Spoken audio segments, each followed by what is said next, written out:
Hi students, let's continue with the CORBA architecture. So in the previous video, I explained what is this ORB interface. Means ORB, this is an object request broker which is acting as an interface between the client and the object implementation.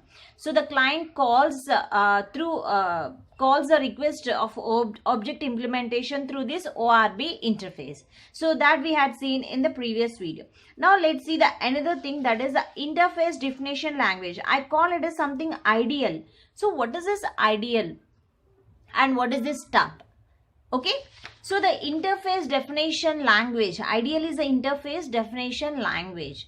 So in Java, we cannot separate a class definition from its implementation as we can see in C++. So in the C++, we can separate a class definition from the implementation. But in the Java, we can't separate them. We have to return everything in the same module. The class definition has to be, the implementation will be written in the class definition itself. Okay, so the CORBA allows the separation of definition and the implementation.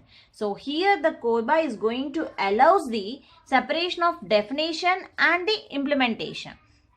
So object implementation is one module and the class definition is another module. So the CORBA is going to allows these separation. So that the distributed objects can be shared between the client and the server. The CORBA uses the interface definition language for defining interface between client and servers, and the object request broker vendors here which are present in between the client and object implementation. These ORB vendors provides a specific definition language compilers for supported languages like. So to create a target language, stubs and the skeleton for building the CORBA clients and server, we are using that supported language C, C++, Smalltalk, Java and the COBOL. So these are all the IBL compilers for the supported language. And now let's see this client stubs. So the client stubs and the server skeletons, actually these are the two one is at the client side and another is the server side. So actually those operations are the same, but one is doing the services at the client, so that you call it as a stubs, and one is doing the services at the skeleton server side, that is the skeleton. So these ideal stubs and ideal skeletons, so before discussing that ideal skeletons and ideal stubs, now let's see what is the client stub and the server skeleton. The client side proxy for the server. So what the client stubs is having? So it's having this proxy for the server. So the client side, client stub is present at the client side, proxy for the server. And this client stub joins to the client at one end and to the object request broker core at the other end. So in the diagram you can see its stub is connected to the client and the ORB core. Here the client to stub interface is dedicated by the standard OMG language. So the OMG language which is developed by the CORBA. So the CORBA language is developed by the OMG. Okay, so OMG language. So OMG here is mapping for the chosen programming language, and the clients actually invokes methods on the stub objects. Okay, now let's see the server skeletons. The server skeletons acts as a client proxy for server implementation. So this is skeletons is consisting of the client proxy, whereas the stub is considered the proxy for the server. So it acts as a client proxy for server implementation and connects to the server objects via the mapping definition for its programming language on. And here it is connected to the object adapter via the property interface. Object adapter. So this skeleton, did you see here? The skeleton ideal is connected to the object adapter. Object adapter. Invocation passes through object adapter to skeletons, which in turn actually invoke methods and a server object. Now let me explain you what exactly this object adapter was. So the object adapter which is present at the object implementation side.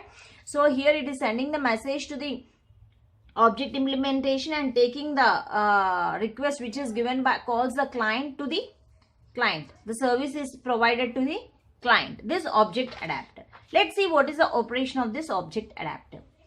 Here different kinds of object implementations will be taken place, like objects residing in their own process and regarding activation, others not requiring activation. And here the object adapter helps the object request broker to operate with different types of objects. So mostly widely used is object adapter, that is a basic object adapter we mostly used, and recently standardization is a portable object adapter. Now coming to the interface repository. So the interface repository which is connected at the client side. So this interface repository is taking the information from the object implementation and passing through the client. So let's see what is this interface repository. The interface repository contains information regarding the interface to the ORB object. And it can be used by the object request broker in two ways. One is to provide a type checking of request signature, whether a request was issued through stub or not. And another way is to check correctness of inheritance graph. So one is for type checking and another is for correctness. So these are the two ways that can be used by the interface repository by ORB. And here in the interface repository, the client objects can use it to manage the installation and distribution of interfaces. Okay, and here the definitions around your network. And this interface repository can shared by more than one ORB, or one ORB may refer to more than one interface repository. So this is about the interface repository which is present at the client side. Now coming to the implementation repository. Implementation means it is present at the server side. So object implementation is connected to this and the object adapted to this implementation repository. Let's see what is this implementation repository. What operation it is going to be performed. The implementation repository contains all the information regarding the object implementation. Okay, it contains all the information regarding the object implementation. It provides a persistent record of how to activate and invoke operation on object implementation. So what exactly the implementation repository is doing? It persists a record of how to activate and invoke operation on object. And here the CORBA gives the vendor free hand in handling the implementation. Now coming to the another module that is present in the CORBA is the dynamic invocation interface. Dynamic invocation interface. Okay, so let's see at the client side. This is the dynamic invocation interface and dynamic skeleton interface. Now let's see about this dynamic invocation interface. The dynamic invocation interface, it's a generic interface for making the remote invocation.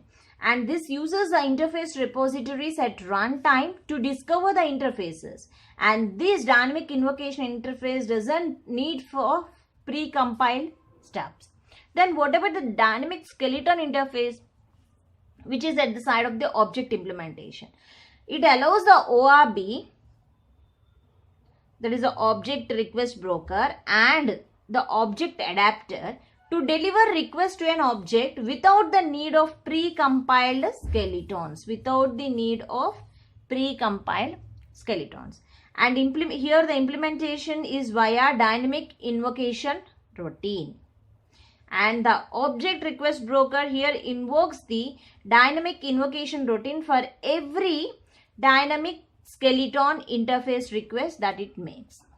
So these are all the different modules that are present in this CORBA architecture. So how the client calls the request and the object implementation is implemented by the server side. So this is about the CORBA architecture. Thank you.